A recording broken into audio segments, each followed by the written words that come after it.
From swinging paint cans to electrified doorknobs, today we're going to dive into the top 10 Home Alone traps that would kill you. These traps will have you laughing, wincing, and wondering how the characters survive. Let us know in the comments which traps you would face or use to protect your fortress. And now let's dive into the video.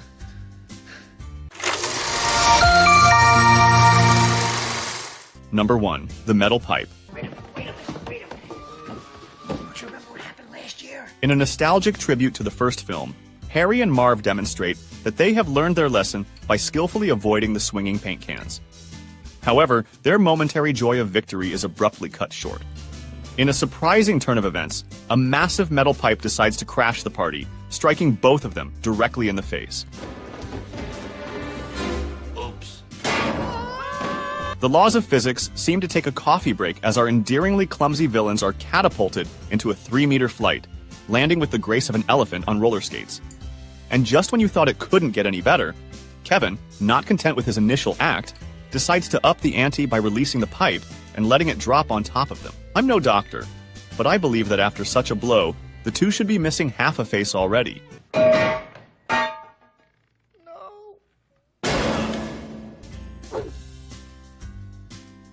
Number 2. Icy Stairs. Harry and Marv decide to split up, unaware that their next challenge will be defying the laws of gravity. Both staircases in the house, soaked by the mischievous Kevin, have transformed into ice rinks. During their first attempt, our unlucky heroes execute a choreography reminiscent of the Winter Olympics, concluding with a perfectly synchronized back pain.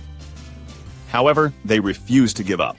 On their second try, Harry adds an artistic flair to the performance by striking his head and back on the corners of the stairs with the precision of a deranged metronome.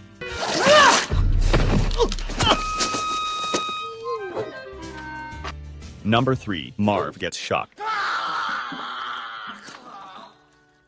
Marv, after an unexpected session of involuntary expressionist painting thanks to a shelf of paints, sees a light at the end of the tunnel, a sink to clean himself. Unfortunately, what Marv doesn't know is that the sink is the last ingredient in a recipe for an electrifying experience. Thanks to Kevin's ingenious and absolutely non-compliant with electrical codes idea of connecting the faucets to the electrical network, Marv becomes a human conductor for a full 20 agonizing seconds. With Kevin playing the mad little scientist increasing the power, one might start to doubt whether our Marv still has the ability to do anything, let alone breathe.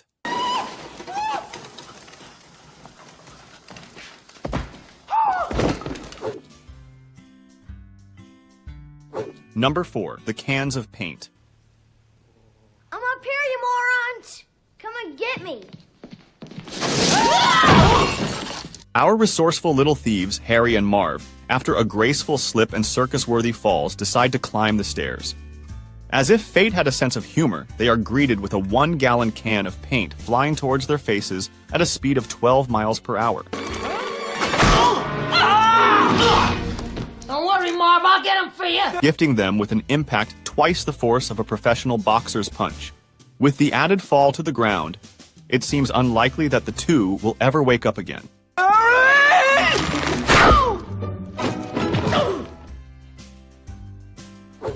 Number 5. Marv gets shot by an iron. In this scene, we find our thief exploring the dark basement of the house. He spots a light bulb and pulls the cord to turn it on. What he doesn't know is that the cord doesn't turn on the light bulb, but is instead attached to a rope with an iron attached to it. Unaware of what is about to happen, is completely surprised when he sees an iron falling right on his face with the precision of a sniper. How Marv still has a nose after such a close encounter with an iron is a mystery worthy of study.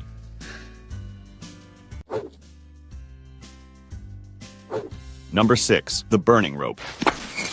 Suck brick, kid! Harry and Marv, in a desperate attempt to chase Kevin, make it to the roof. They continue their chase of the boy, who meanwhile has climbed down from the roof using a rope. Just as the two are about to climb down using the same rope, Kevin, who seems to have become an unrestrained killer in this film, decides it's a perfect time to ignite a small fire. Go up! Our two thieves, now performers in a flying circus act, plummet from a height of 10 meters, only to land on a wooden scaffold that seems unlikely to save them. But physics and luck seem to high-five each other, and miraculously, the two manage to survive. But the adventure isn't over yet. In a finale that could be straight out of a slapstick movie, they get hit by cans of paint and grease. Because of course, why stop when you're fully immersed in your creative flight?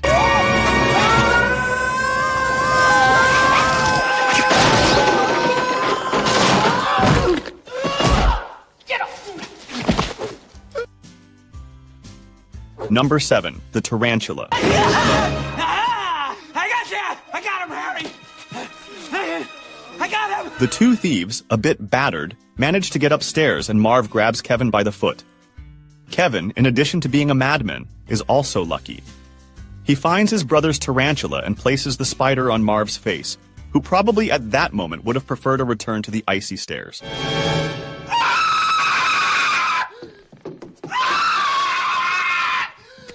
To remove the spider from his face, Marv throws it onto Harry's chest. In a heroic but poorly thought-out attempt to save his partner, Marv hits Harry with a crowbar.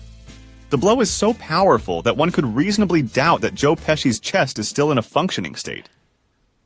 Did I get him? Did I get him? Number 8, the bag of concrete. In this scene, we find our thief trapped in the basement. He spots a mysteriously dangling rope from the ceiling, promising a way to the upper floor. He tests the rope, convinced of its safety. With the confidence of someone who believes they have finally found the solution to their problems, Marv pulls the rope. But instead of an escape route, he receives a gift from above. The rope is connected to a bag of cement that, judging by its size, weighs about 100 pounds. The law of gravity decides to make its triumphant entrance, and the bag of cement begins its journey downwards, with Marv's face serving as the point of impact. You don't need to be a physicist to understand that such an encounter would reduce Marv's skull and neck to mush. Number 9, explosive bathroom.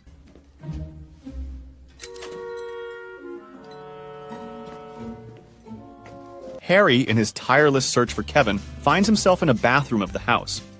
With the innocence of a child, he pulls a chain to turn on the light, but instead receives a fiery surprise. A flame sets his hat on fire!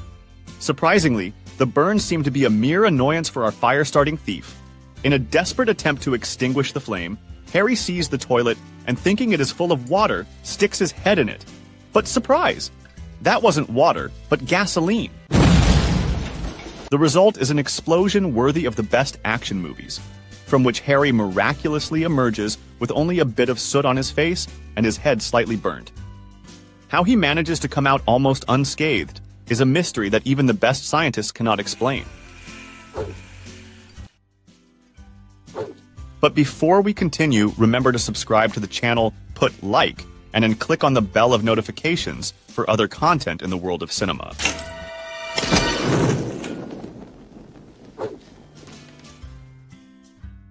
Number 10, and lastly, the brick scene. Nothing would thrill me more greatly than to shoot you.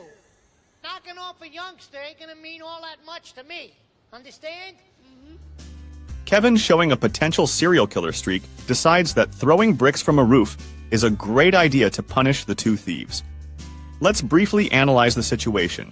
Each brick, weighing about 5.5 pounds, becomes a projectile in free fall, reaching a speed of about 37 miles per hour.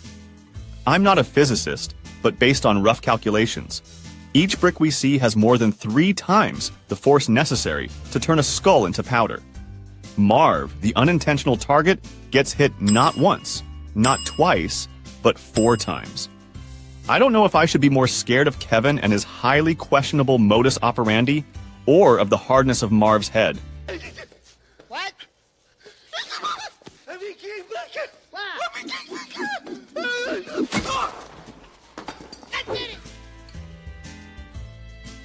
Fortunately for Harry and Marv, we've reached the end of this video.